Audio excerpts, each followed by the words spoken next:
Hey guys, this is a spooky quickie, episode number 12. Well, Mandy, Sammy, hello. Hello. Welcome back, my friends. Yes, we're working on our consistency. We'll get better. Lots of moving parts. So we are going to start off with our movie choice, which is... We're going to review and spoil Sinners. 2025 Sinners. So this movie is trending hard right now. The past week, it just came out, and it's boxing so much money, right? Like, it's like, I don't know. There's so many little things where it's breaking records, this and that. It's really good. People are seeing it like 3 to 12 times from what I'm seeing, and I'm like, damn. It is that good, though. Do you agree? Yeah. So people are posting, this is my 6th time seeing it at IMAX. I'm like, oh my God. But I will say, is it excessive? Maybe not. Maybe not for as good as this movie is. And I will say that we kept seeing the trailer every time we saw a new movie in the theater. And the trailer I'm like, oh man, this movie doesn't look good. It looks kind of dumb. I'm not really a big fan of Michael B. Jordan, but I'm like, it just didn't catch my attention. But I'm telling you, boy, was I wrong. It's one of the best movies I've ever seen. It's a pretty bold claim. I'm not super familiar with Michael because he was in stuff like Creed, and I never really watched him, so I didn't really know what to expect from him. But like Sammy was saying, when we would see the trailer, the way that they made the trailer was just kind of like, okay, what is this? I don't know. It's probably going to be kind of cheesy and silly and whatever. But I'll tell you, nowadays when you watch trailers for movies, they pretty much give the whole plot away, right? Like, I keep watching new movies, and for the most part, when we see the trailer, I'm like, already can guess everything that's going to happen in the movie, and it's done. So I actually hate watching trailers. And then that one was just so like, oh, this is dull. We're going to hate this. But when we actually sat in and watched it, the trailer did no justice to that movie at all. It was great. Like, from the beginning, the first 5 minutes, I was like, I'm already like, what's happening? What's going on? Mm-hmm. So it opens up with, I'm gonna give a... maybe if you want to tell, like, the director, that's important. Okay, it is directed by Ryan Coogler, who also directed... He directed a lot of movies that Michael B. Jordan is in. So like buddies, yeah. He did Black Panther, I believe, the first one. He did the Creed movies. I'm drawing a blank, but he did... I know he's going to be working on the new X-Files, which we're pretty stoked about after seeing this movie in particular. We're like, we give you the golden yes to work on the X-Files. Yeah, he's going to do a good job. And he's talking to Gillian Anderson, so hopefully we can get David Duchovny on board with the X-Files. Please get them all. Smoky Man's still around? I don't know. Yeah, who knows? But regardless, I think even if he does a recasting or a different side story with the X-Files, it's still going to be good because this guy, we have a lot of faith in him. Yeah, don't be a hater. We're hardcore X-Files fans, but if someone comes at it with a new approach, I'll give it a go. We know it ain't the original. We know. It's okay. Something still new. Mulder and Scully have been replaced before. Yeah. By Robert Patrick, and I forget the other gal's name, but... Yeah, but if they just bring them back, I mean, he's already doing justice for the X-Files in general, so... Ryan Coogler directed this, and it is set in 1932, the Mississippi Delta. So it's a time of very different Southern prejudice, racism still raging rampantly. Prohibition era, yeah. So it starts out with, we meet Sammy, right? Now I'm like, we need to go see it again because I need to get the facts right. Yeah. There's a guy named Sammy. And really quick, just again, we're going to spoil this movie, so want to go watch it? If you ain't seen it yet, what you doing? It's just all over the internet. There's funny skits. Come on, you already know what's going to happen. So, Sammy is... I don't remember the very opening scene. I'm like, there's so much going on. That movie is packed. It's good. He goes into a church and is all bloodied up. He's holding the neck of a guitar. The guitar's broken, and his dad's like, I told you. His dad's a preacher, too, in a small church. Small little church. And Sammy looks all distraught. He's all, getting all bloodied up. And it just stops there, and it goes right into... Like the night before. Yeah. It's like the night... Yeah, that's what it's thinking on the screen. It says, 24 hours earlier, or something like that, yeah. And then it shows with Michael B. Jordan characters, which is 2 characters he plays, Smoke and Stack. They are twins. And they are Sammy's cousins. And they're coming back from Chicago, where they were working with... The movie states that they were working with the Al Capone crime syndicate. They were working with the Italians, but they were stealing from the Italians and they were stealing from the Irish. They go back home with a bunch of booze, with Italian booze, Irish booze, and they want to get their own kind of crime thing happening over there. Mississippi, yeah. They bring it all back there, and then they want to open up a juke joint. which is essentially a club, you know, with music and dancing and just good times, you know. They're like, you know, we have a lot of hard workers around here and they need this release. They need this break. And I mean, people still do that today. It's a good thing. I don't know. I think they were looking for obviously their best interests, but you know, of the people there too and their family. And so they get Sammy and they're like, we know you can play this guitar. And then they hear him. There's a scene where he's just in the car with one of the brothers and he's just like, damn, you know. And then they recruit this other guy, Delta Slim. So he was I don't know if he plays multiple instruments. He's just a blues guy, and he's very talented. And they go up and try to recruit him because he's been playing for another club or something, or some other bar or something. He's like, no, they'll pay me this. And he's like, we'll pay you just for one night for this. And da-da-da-da. But then he lets little Sammy show him a little riff on the guitar, and he's like, oh my God, dude. Like, I'm in, you know? And he's becomes one of our favorite characters, I think. We really liked Delta Slim. He just seemed cool. I don't know about yours, but I did really like him. He just seems like a real person that maybe I met back home in Virginia or something. He just had like this very homey but raw roughness. I don't know. You could tell he knew how to love, you know? Like, yeah, he's an old school blues guy. And it really showed through. But another important point is the two brothers, Smoke and Stack, they buy that big building that they want to turn into a club from some other white guy. Old white guy. And he comes into play later, but we'll kind of go in order here. Mm-hmm. So they buy the club. They tell him, like, if you and your, you know, people ever set foot on this property, we will kill you. You know, he's like, we don't want to deal with you. They pay cash up front to this guy, mind you. He's like, oh yeah. He's like, I don't want any of your clan buddies coming. He's like, oh, there ain't no clan no more. And then he kind of goes about his way. Keep that in mind. Yeah. So yeah, Smoke and Stack, they go back into town. They, you know, that's when they recruited Delta Slim to come play some music. They already got little Sammy playing guitar. Mm-hmm. They're recruiting some storefront owners. They're an Asian couple. Mm-hmm. And they got Grace, that was her name. Yeah, they pretty much got hired to cater all the food, essentially. And they worked the bar and stuff. And then one of the brothers had a wife before he went up north, and they had suffered a miscarriage, I believe. Or no, I don't know if it's a miscarriage. I think the baby was small. Yeah, the baby was small. And it passed away. And so I guess, you know, that was tumultuous. But he came back and saw the wife, and he hits her up, and, you know, they rekindle things. And then he's like, I need you to cook for us. So then this lady, her name's Annie, she comes back with them too, and she's into a lot of like mysticism and magic and stuff, and she cooks for them at the juke joint.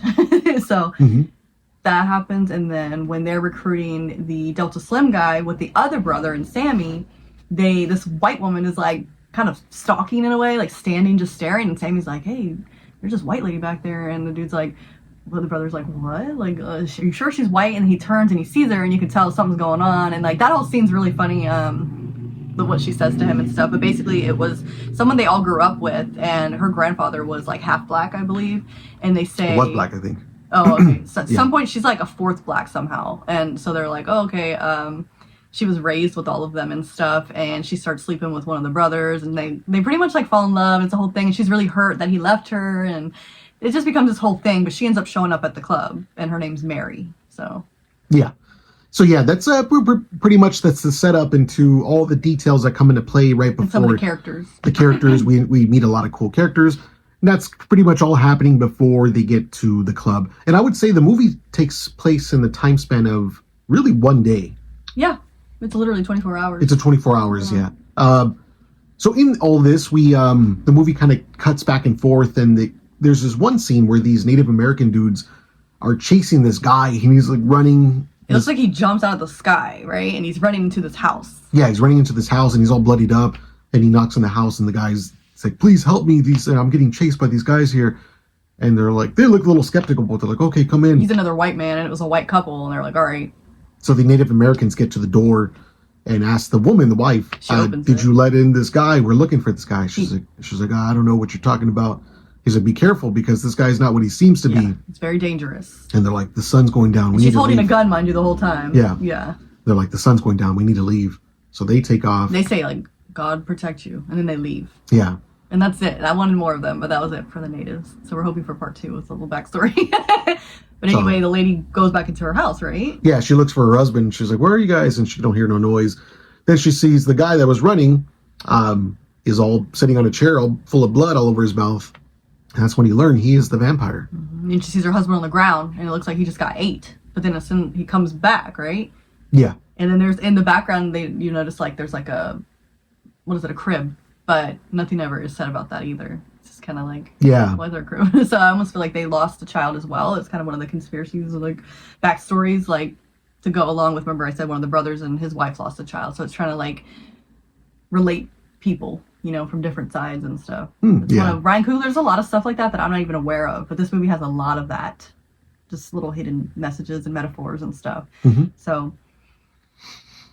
So yeah, from that point it gets cut to the to now all the people are at it's called Club Juke. That's what the name of the club.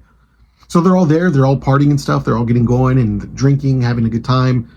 There's a big dance scene that's everyone keeps talking about. That's like one of the big scenes where it shows like through the years, like early I guess it's supposed to be ancestral music, so it will show like tribes in Africa, how they did their dance rituals and stuff, and then it went all the way up to like MC Hammer style to a girl twerking and like it was just like crazy. It was just showing the music, the years. Yeah, music throughout all the years. Yeah. I kind of didn't like how they went to modern times and they started doing like rap and stuff. It always ruins it, because think about a movie. I'm not going to say that ruins it, but think about movies when you're watching and then they're like, oh my god, cell phones, let's text.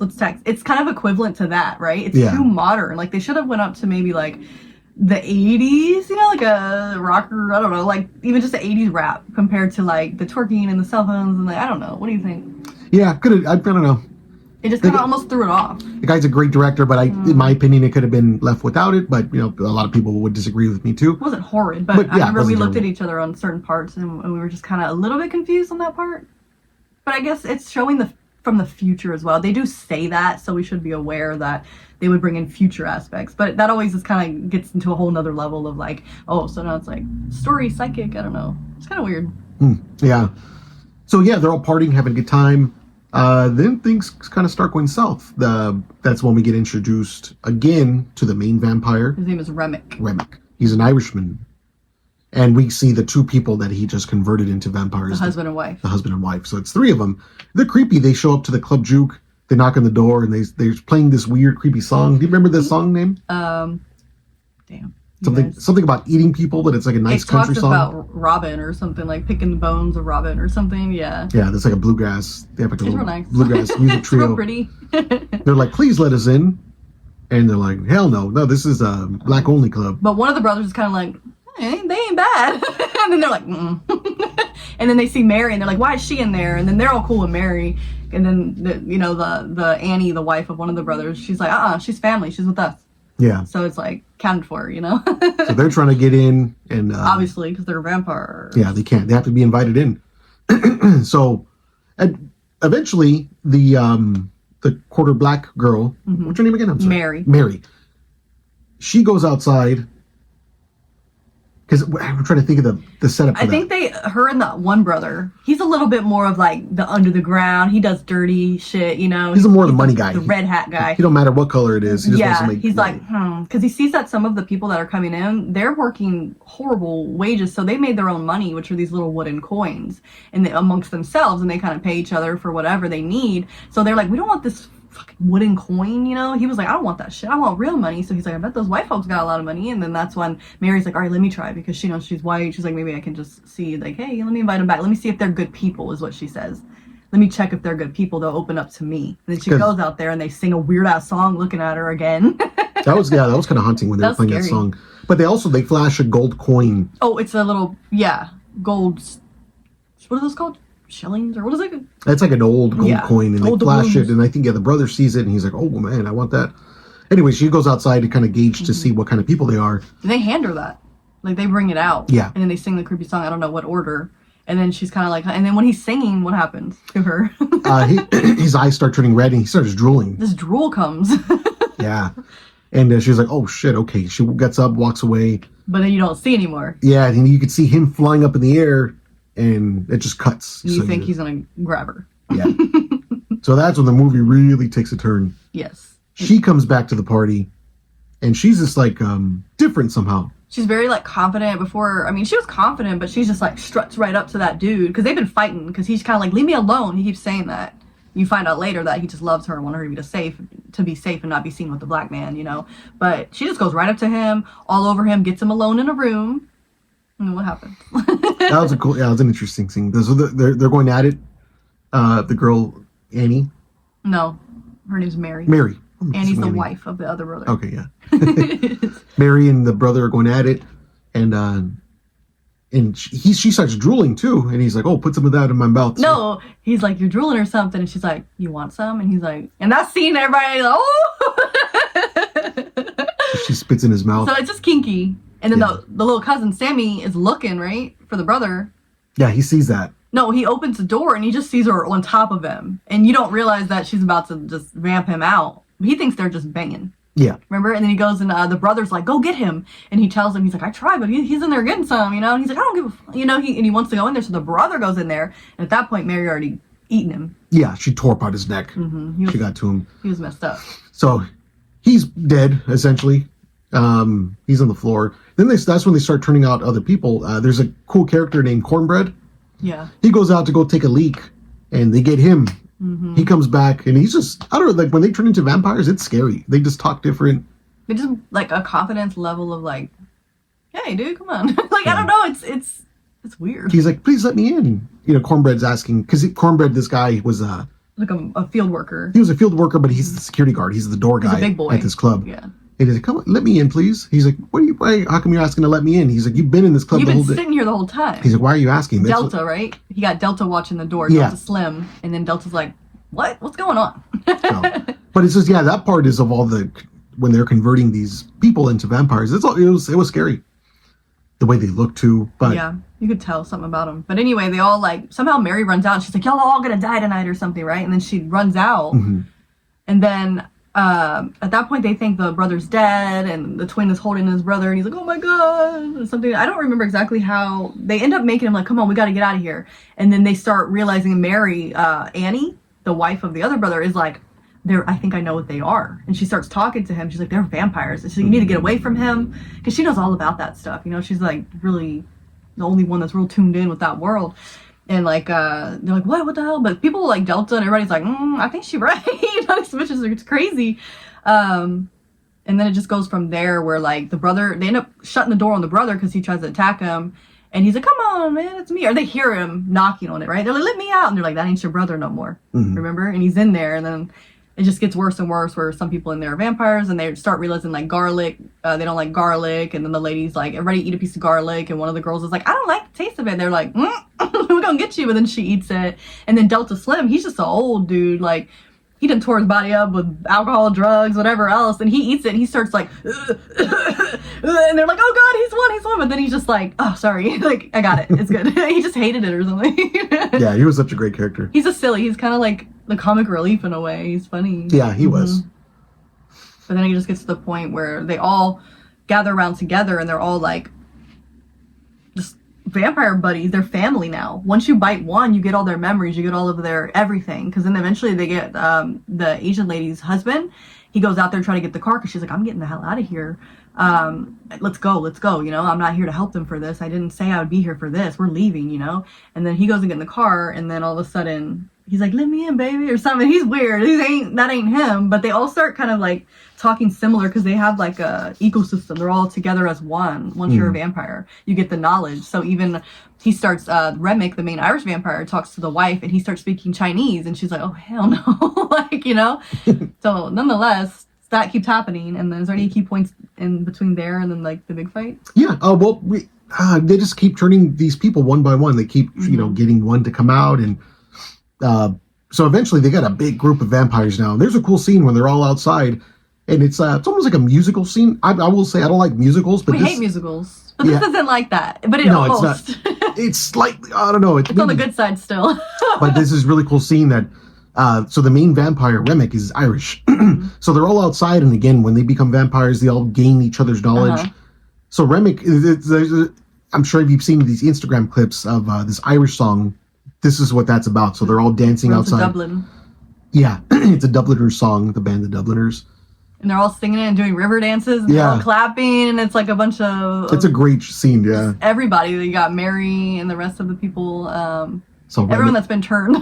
Yeah, Remick is singing the song and all the vampires are all dancing around him. It's a really cool shot. And I think the reason that we don't like musicals, but because we like blues a lot, both of us like blues. Sammy's a big blues fan. I'm from the South, grew up listening to a lot of blues. And then Irish music. We both love Irish music, like Celtic, Gaelic stuff. It's just that's why we can tolerate it. It's so good. It's worth being a musical for that. Like, and hats off to Ryan Coogler for putting both of those together. It's like putting the effort. Where were those two to come together in a movie? But he did. He put them together, and it just works so nice. Like, I don't know, the music, pristine, Ryan. So essentially, after that big scene where they're all dancing and singing, the Asian wife, she says, Grace. She's like, just I let you all in. Yeah, like they're like, no, because they could tell she's had it. She's done, because they were threatening her daughter, which is that she's alone in the city or wherever they were. So she's like, they're like, oh my god, don't let her, and they have their hands, and then she's like, come on in, motherfucker. And then they're like, no, and then you can see it shoots to Remick, and he's like, and he's like, okay, and then they all just kind of get ready and they take stance and they just start fighting them. Grace immediately goes for her husband, right, and sets his ass on fire, but then she burns with him. Yeah, that's a hunting scene. It's pretty deep. They burn together on fire. Yeah. So it's a big battle. Yeah, the brother against brother, the Smoke against Stack, and the main vamp's just going after whoever. All the people that he turned are just tearing them up. Eventually, it's just a big shit path. Annie, the one with the child that passed away, she tells. Is it Smoke or Stack? I think Smoke is blue and Stack is red, but we might be messed up. So we're gonna call it Annie's husband and then Mary in the little bad boy. So Annie's husband, she tells him, "Oh, if I turn into a vampire, you need to kill me before I turn." She didn't want them to have her knowledge. She knew a lot about like all the mysticism, the magic that was happening, the vampires. Like I don't know, they were really upset because eventually, what happened? She turns, she gets bitten, and he unfortunately has to kill her. He puts a big stake through her heart, and that's a crazy scene. Yeah. Her brother, Remick, and Mary were like, no! Like, they wanted her to be a part of it. Because it's almost weird that they are like a family, and they were sad, and they still had bits of their humanity in them, but they also wanted each other, like, that's what Remick even says, like, we're all one, we just want love, and like, they're so, like, you know. That's when you realize the vampires may have not been the villains in this movie. They're just doing what they know. The scorpion and the frog, you know? It's all they know. And they wanted to build this. Until the end, you really realize who the villains were, but... We'll get there in a minute. Yeah.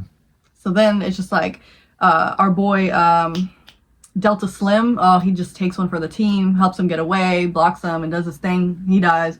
And then it's left with the one brother, which I think is Smoke, the blue. And then Sammy, they're outside. And then... Yeah, they're outside, and they end up killing Remick in the water. So there's like a little lake. Sammy hits him with his guitar. What's that thing called? The metal placemat thing. Oh, well, the guitar he's playing is called a resonator guitar. These resonator guitars have a big metal circle on the body. Makes it sound a little bit louder.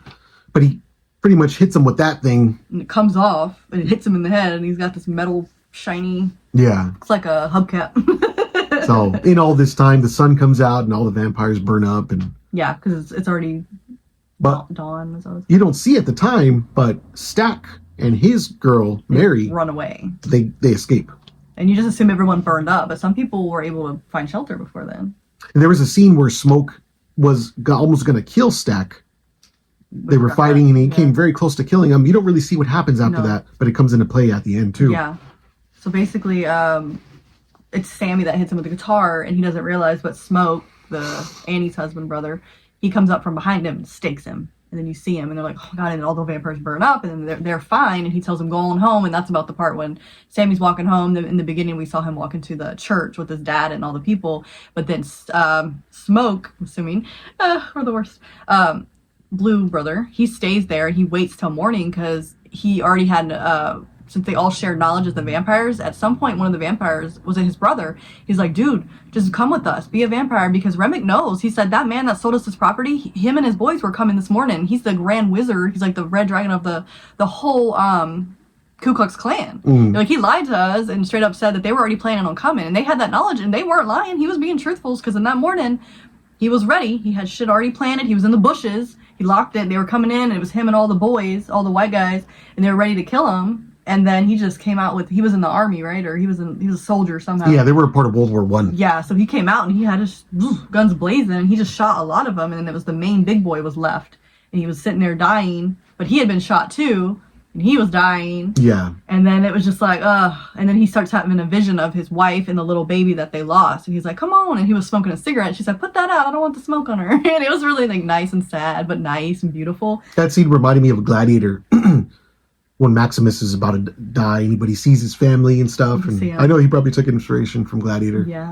But it was a very emotional scene. It was sad. It was sad. But then he finishes off the white guy, right? He's like, he shoots him up. It's a great kill scene. He just shoots him up with his Tommy gun. Yeah, it's beautiful. And then he dies. And then he's with his family, and you hope that it's the best, you know? And then it shows Sammy and da-da-da-da. Fast forwards how many years? Like, it was in the 90s already, right? Yeah, 92? so Sammy's now an older man playing guitar in a club. This was the after credit scene already. Oh, it was? Yeah, shoot. Yeah, there was one after credit, and this is it. So it shows the future where Sammy is older. It's played by an actual musician named Buddy Guy. He's a blues musician, and she's playing in a club. He has this scar on his face because he got scratched by the vampire at some point, right? Or like 3 claw marks on her. So he has the scratches.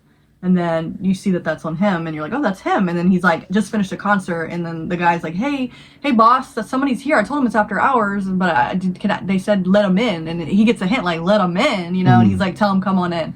And then he comes in, and it's, I believe, Stack, the Red brother. Stack and Mary. And they're decked out in, like, a 1992-looking Bill Cosby-looking sweater, and, like, she's kind of, like, I don't know, a little cutesy. And I'm like, oh, shit, they're still alive. But they don't attack him or nothing. They're like, we've been following your career. We have all your records. Like, they've been following him.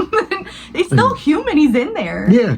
That's the thing. Yeah, they're still the people they are. Not like they became super evil, but... They were just doing what they thought was best for their family. Like, let's come on. You're going to love it. It's going to feel good. But at that point, he's like, what happened? I don't know. They start talking, and he's like, you know, my brother was about to kill me, but he let me go. He said only on one promise. You don't touch Sammy. Leave Sammy alone. He said, okay. And he listened to his brother, and he left with Mary, and they did their thing for all those years from 1932 to, I believe, 1992. I'm pretty sure that was the year. Yeah. Was that like 50? 70? Like, what am I at? I don't want to do math right now. I don't know, 60 years later. And he did. They listened, and then they're like, all right, dude, see you. And he left. And then there's like another end credit scene where it's just like Sammy when he was young, and he's playing like a song in the church. And I don't know if that was before all this happened. It was just showing like, I don't know. Yeah, that was kind of like I will say we didn't see that scene. It was like they said, oh, there's an end credit. We thought it was that one, and we're like, okay, we're done. So we saw it early. Like, you see, there's 2 end credits. Yeah. The second end credit I saw it on YouTube, but it's I guess it's little Sammy playing guitar, and his dad pretty much told him, don't play that music because the devil comes with that music, the blues music. But it's just him showing that he took that side. He kind of sided with the devil in some sense. He wanted to keep playing that music, but little message. But it was just really good. If you guys haven't seen it and we just gave it all away, you could still watch it. And there's so much stuff we didn't talk about because it was really packed with a lot of little messages and like a lot of politics, stuff like that. I mean, it's really just a great horror movie if you don't even want to think that deep, or if you want to take it to another level, it's there for you to dissect. Yeah. It's really good, and I'm excited for Ryan's X-Files. I'm excited for this one to come out. I'm sure we collect DVDs, so I'm sure this is one we're going to own on the DVD. I'm actually going to try to see it in theaters one more time before it comes out. Yeah. It's worth it. If you can go see it in the 70 millimeters and all that, try to go out there. Yeah, the visuals are beautiful and the music, yeah. It's amazing. So, but this was probably one of the longest reviews we've ever done. We try to cover most of the movie. Yeah. So I think we'll probably skip our ghost stories today. What do you think? Yeah, maybe skip. Because we honestly, none of y'all even sent us any, which we can find some, but y'all need to send us any paranormal, any scary story. We're also going to switch into something where if you write horror shorts, any kind of scary screenplays, short stories, send them to us. Horror, paranormal, alien. What do you think? Yeah. I think next time we're going to share one of Sammy's stories. What do you think? Yeah, we showed up. I mean, if you're going to share it now, it's a little long, so if you guys want to sit through... No, not, sorry. Not read it now. But I wrote a story called... You can see that? The statue. Might be backwards. I wrote it a while back, a few years back, but it's in a book called The Nightmare Society, Volume 2. But yeah, I think next time we'll read it, or Mandy will read it. She's a much better reader than I am. Fast. But it's a creepy, cool little story. It's inspired by the Goosebumps and the X-Files. Kind of ends on a bad note.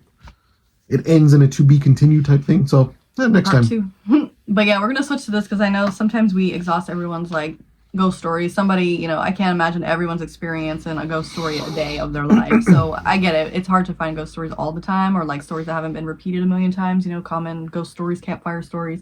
So we want to do, the fun made up ones you grew up with, the things that you witnessed personally, and we're going to do short stories, short screenplay readings. So if you have any of that, reach out to us because we'd love to do more of those too, because it's all entangled, it's all the same, and we love movies, so any screenplays are welcomed as well, or fun. So then the only thing left is that our events, we are both doing an event called the Horror High Prom this weekend, which is Saturday, May 10th. There's still tickets for sale. It's located in Van Nuys at the Valley Relics Museum. It's hosted by the Mystic Museum, so you can go on their Instagram and buy tickets. We'll both be vending separate booths with all of our stuff. Definitely come out. It should be a good time. Yeah. Yeah, I guess that's really it as far as news. Yeah.